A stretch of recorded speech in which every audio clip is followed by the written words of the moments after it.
Bismillahirrahmanirrahim.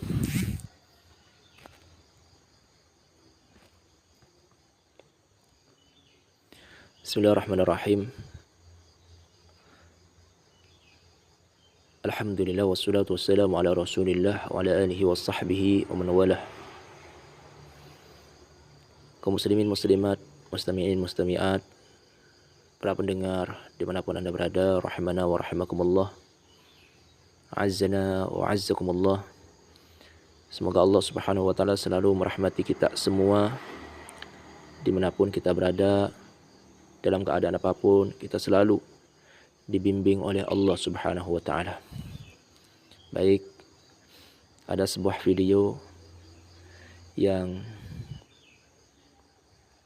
menampilkan seorang yang seakan-akan dia tidak terima kalau ustadz di kelompoknya kemudian dikritiki oleh yang sebetulnya adalah saudara Islamnya sendiri, saudara seiman, yang seakan-akan dia itu tidak terima kalau ustadz mereka dikritik atau diluruskan pemahamannya. Karena begini, sebagaimana dalam video saya sebelumnya, bahwa terjadi kesalahpahaman dari Pak Ustadz Zainal Abidin. Jadi kami yang dikatakan pelaku kebid'ahan, pelaku kesyirikan, kami tidak fanatik, Pak. Kami tidak ta'assub. Kami tidak fanatik terhadap satu golongan. Siapapun yang berjuang demi Islam, siapapun yang berjuang demi izzul Islam wal muslimin, kemuliaan Islam, kemuliaan orang-orang Islam, siapapun mereka yang memperjuangkan, menyebarkan agamanya Allah, kami muliakan.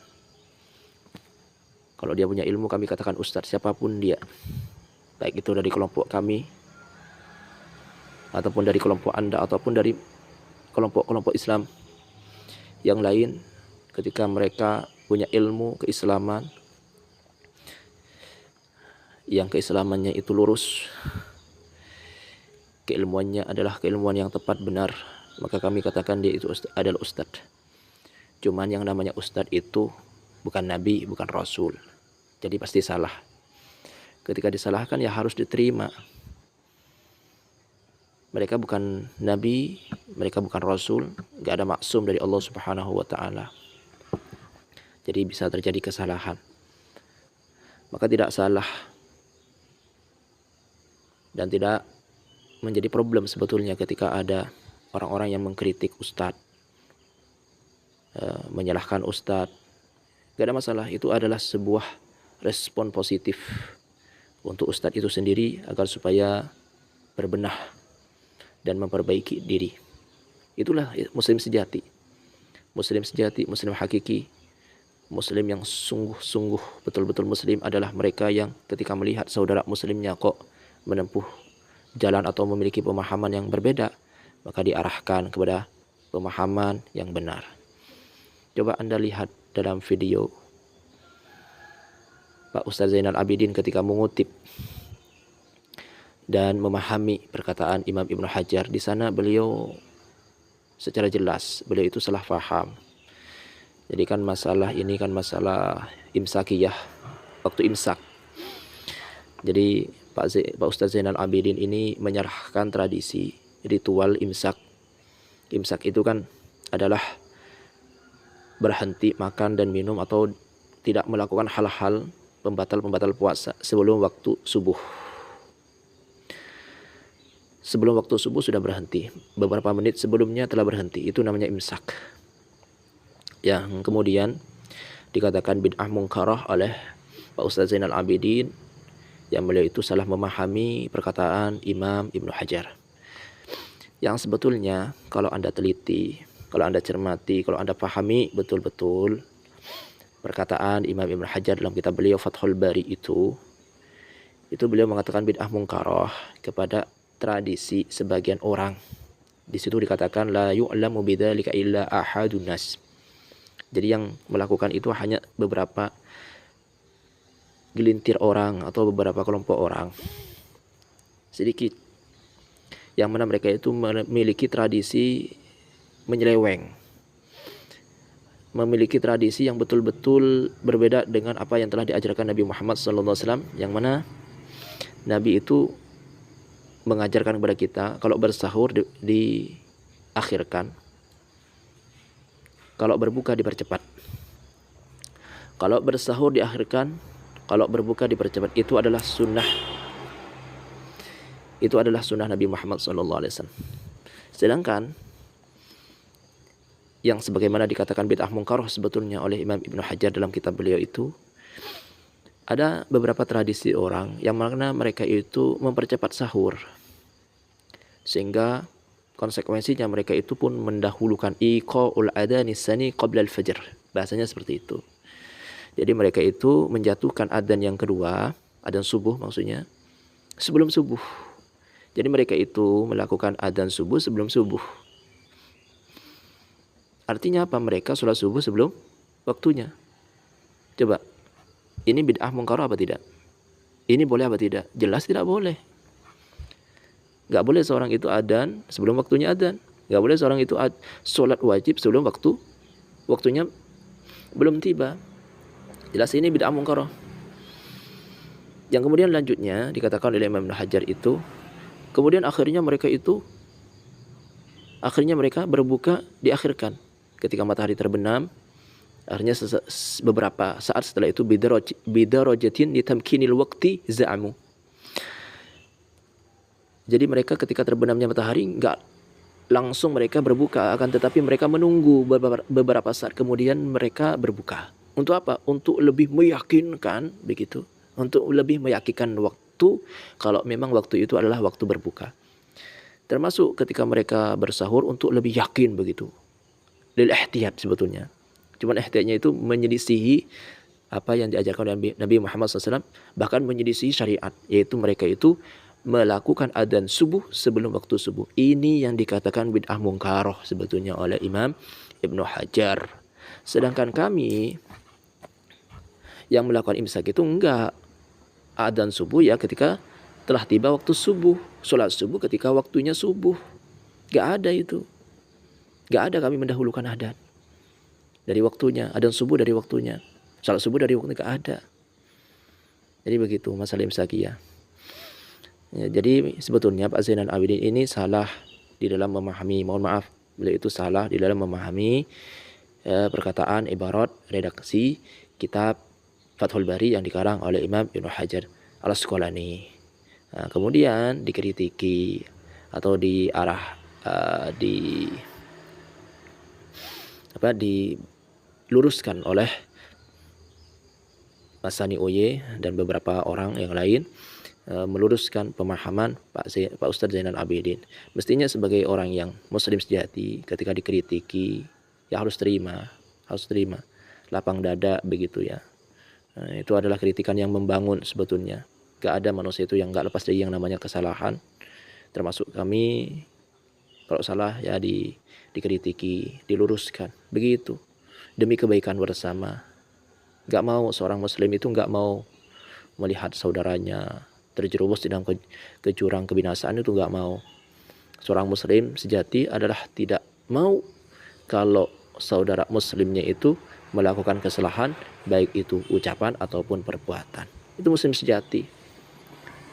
Muslim sejati itu risau dengan umat, ingin bagaimana umat itu bahagia dunia akhirat gitu ya. Akhirnya apa? Diajak, diluruskan begitu, dikritik, ya terima. Jadi sebagai muslim sejati itu terima dengan kesalahan. Baik, kita putar videonya terlebih dahulu. Anggap tidak pantas kita kemudian untuk membalasnya, apalagi berdebat dengan mereka. Tidak ada keuntungan yang kita dapatkan dari mereka. Kalau nantinya sama terulang keadaan ketika Ustaz Firanda. Ya jelas, memang kalau sudah jelas masalahnya, tentang apa sih sebetulnya pemahaman Imam Ibnu Hajar itu. Kalau sudah jelas ya sudah jelas. Dan ketika Anda sudah merasa bahwa ustadz di kelompok Anda itu ya salah, ya sudah, Anda jangan bilang nggak ada manfaatnya begitu. Ya sudah, kalau Anda sudah merasa salah, ya sudah, tinggal terima kesalahan. Tinggal berbenah diri begitu. Tinggal memperbaiki diri ke belakangnya. Nggak usah mengatakan nggak ada manfaatnya. Tinggal terima begitu aja. Anda betul-betul di Ustaz Zainal Abidin yang dahulu berdebat dengan itu Sabri, maka tidak ada apa manfaatnya. Hanya sekedar mendatangkan masing-masing hujah, mendatangkan dalil, dan nanti mereka itu kembali kepada hakikat mereka sendiri. Ngeyel dengan kesyirikan, ngeyel dengan amalan bid'ah, ya mereka tidak bertobat dan beristighfar. Pak, apa betul yang Anda katakan? Kami ngeyel dengan kesyirikan. Kesyirikan yang mana yang Anda maksud? Hati-hati. Kami salut dengan Anda, saudaraku yang ada di kota suci Mekah atau Madinah itu ya. Ya. Kami juga rindu dengan kota suci itu. Anda berada di tempat yang mulia, Anda berada di tempat yang agung. Dimuliakan oleh Allah, dimuliakan oleh Rasulullah, dimuliakan oleh sejuta seluruh umat manusia di seluruh penjuru dunia ini. Tapi tolong jaga lisan Anda dari mengatakan syirik kepada saudara muslim Anda sendiri, Pak. Konsekuensinya besar. Mengatakan syirik kepada orang yang sebetulnya mereka itu enggak melakukan kesyirikan. Mereka beribadah juga, mereka sholat. Sholatnya pun di masjid berjemaah. Anda katakan syirik.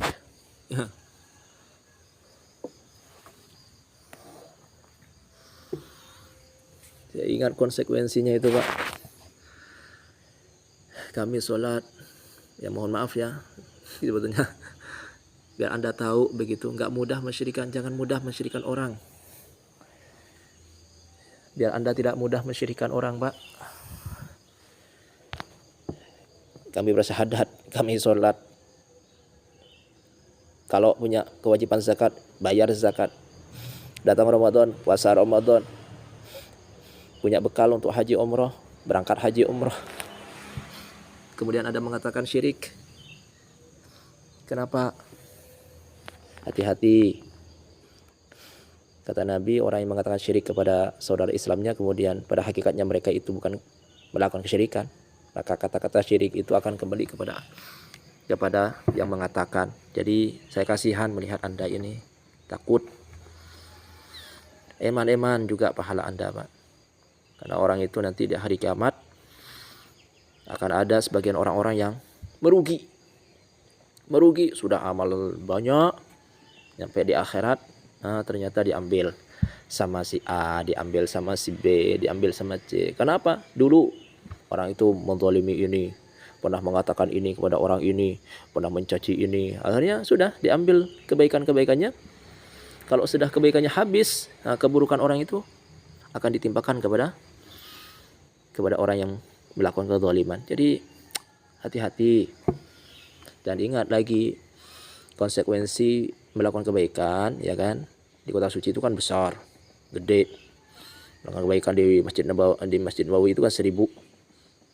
Di Masjidil Haram 100.000. Besar sekali pahala.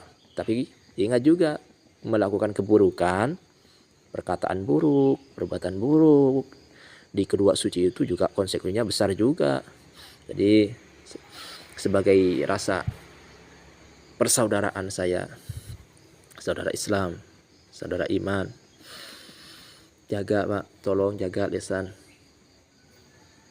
Al-muslim man salimal muslimuna min lisanihi wa yadihi. Muslim sejati itu kan adalah mereka yang lidah mereka selamat dari mencaci, memaki saudara Islamnya yang lain. Jadi eman, tolong jaga lisan Anda, jangan mudah mensyirikan orang. Allah Subhanahu wa taala dengan apa yang mereka lakukan. Maka sama dengan seperti orang-orang sejenis Avandi, sejenis Uye ini menanggapi mereka tidak ada keuntungan, tidak ada manfaat, tidak ada faedah. Apa faedahnya?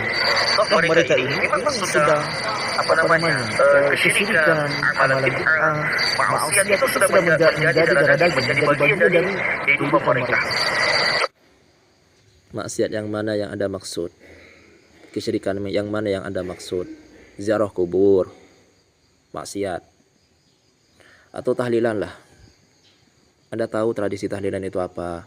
Silaturahim, di situ ada silaturahim. Bertemu dengan saudara Islam. Kemudian apa? Baca Fatihah. Kemudian apa? Baca Yasin. Baca Al-Muluk Tabarak. Kemudian apa? Ihda'us thawab lil amwat, menghadiahkan pahala itu semuanya untuk orang yang telah meninggal dunia. Doa bersama-sama. Anda katakan syirik. Na'udzubillah. Wallahul musta'an. Tolong Pak jaga lisannya. Hati-hati. Saya iman dengan amal Anda. Saya iman Anda berada di tempat yang suci itu. Lihat saja jenggot saja dipotong. Kemudian apalagi mewajibkan sarungan. Aduh. Pertama Anda mengatakan jenggot dipotong. Pak, ini kami juga berjenggot ini. Ya. Kami juga berjenggot. Jenggot itu sunnah bagi kami. Kami itu masalah jenggot, NU itu menilai jenggot itu adalah sunnah. Dan kami berjenggot, saya ini berjenggot nih. Alhamdulillah. Cuman ada sebagian saudara-saudara saya yang tidak berjenggot. Yang gak ada masalah. Karena bagi kami jenggot itu sunnah. Jadi tolong, ini kan sunnah, jangan dipaksa dong. Jangan dipaksa. Gak ada paksaan dalam Islam. Jangan memaksa. Gak boleh Pak memaksa orang itu. Jadi walaupun kami, bukan walaupun ya, karena kami menganggap ini sunnah. Sunnah itu kan amalan yang agung. Mulia sunnah itu. Sunnah Nabi itu mulia, amalan yang agung. Maka kami pelihara jenggot ini Pak, jenggot kami. Cuman tidak tebal ini, tidak panjang. Karena kami masih muda, saya masih muda ini Pak. Kata lalu tua lah, masih tuan Anda. Tapi kalau saya lihat jenggot Anda itu masih tebalan jenggot saya ini kayaknya nih. Ya.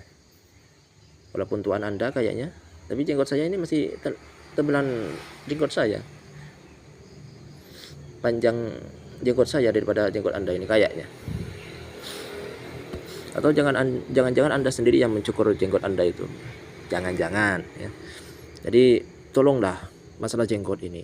Termasuk yang kedua, Anda mengatakan bersarung wajib. Lucu.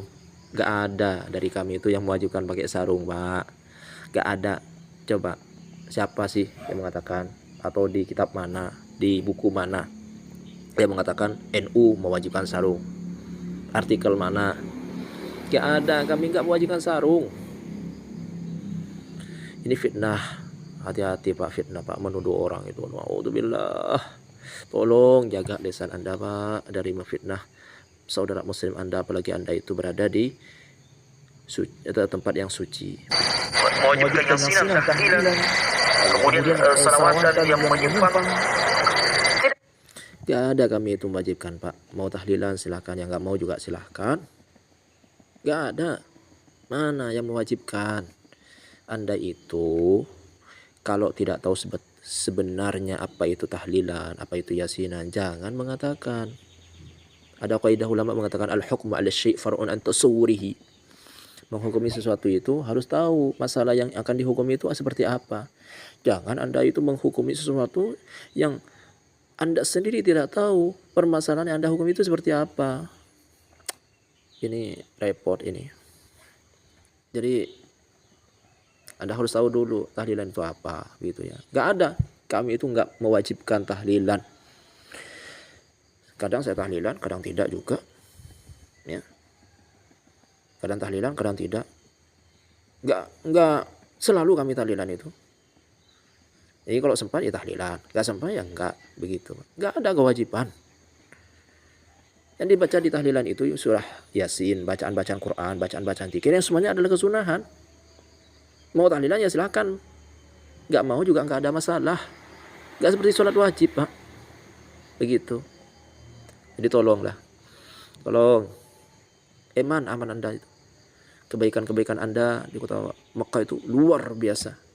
Tapi ingat, keburukannya juga luar biasa juga kalau sampai melakukan keburukan. Termasuk berkata yang keji, memfitnah, mensyirikkan, naudzubillah. Ada sunnah di dalam diri mereka. Tidak ada pengakuan sunnah di dalam diri mereka. Mereka hanya mengagungkan amalan-amalan yang tidak ada tuntunannya dari Nabi Alaihi Wasallam. Sehingga memang dunia mereka ini memang sudah dunianya mereka ini. Ya, artinya mereka tetap berada di lingkup dalam sebuah lingkungan NU. Amalan NU yang selama ini mereka lakukan, yang selama ini mereka amalkan dan turun temurun. Jadi memang sangat susah. Orang yang sudah berada di habitat keburukan, kejelekan, amalan syirik, amalan bid'ah, maka pasti mereka akan membela amalan tersebut. Pasti mereka akan membela amalan tersebut. Yang berbeda satu sunnah yang selama ini mendapatkan tauhid, mendapatkan sunnah dari Nabi Sallallahu Alaihi Wasallam, maka pasti mereka akan membela tauhid dan sunnah dari Nabi Sallallahu Alaihi Wasallam itu pula yang ketaatan. Jadi hanya kelompok Anda yang mendakwahkan kesunahan, kelompok selain Anda dikatakan mendakwahkan kebidahan. Kami mengajak saudara-saudara kami untuk ayo sholat berjamaah di masjid. Hukum berjamaah di masjid kan sunnah. Ya, apa ini yang dikatakan Anda mendakwahkan kebidahan? Ayo sholat berjamaah di masjid, ayo baca Quran, ayo zikir, ayo bersolawat kepada Nabi. Jangan begitulah Pak, jangan ta'assub, jangan fanatik dengan sebuah aliran, dengan sebuah kelompok. Jangan. Ayo kita dukung, kita support, kita bersatu demi kemajuan Islam, demi kemuliaan Islam, kemuliaan orang-orang Islam. Begitu. Jangan ta'assub. Jangan karena gara-gara ini kelompok Anda katakan ustadz. Ini bukan kelompok Anda katakan walaupun dia itu punya ilmu, Anda sebut dengan namanya. Jangan begitulah. Jangan lihat saja. Ya kadang Afandi dengan Uya ini tidak bisa melihat dan tidak bisa mengetahui kadar apa yang sebenarnya harus didakwakan. Apa yang sebenarnya harus didakwakan. Itu memang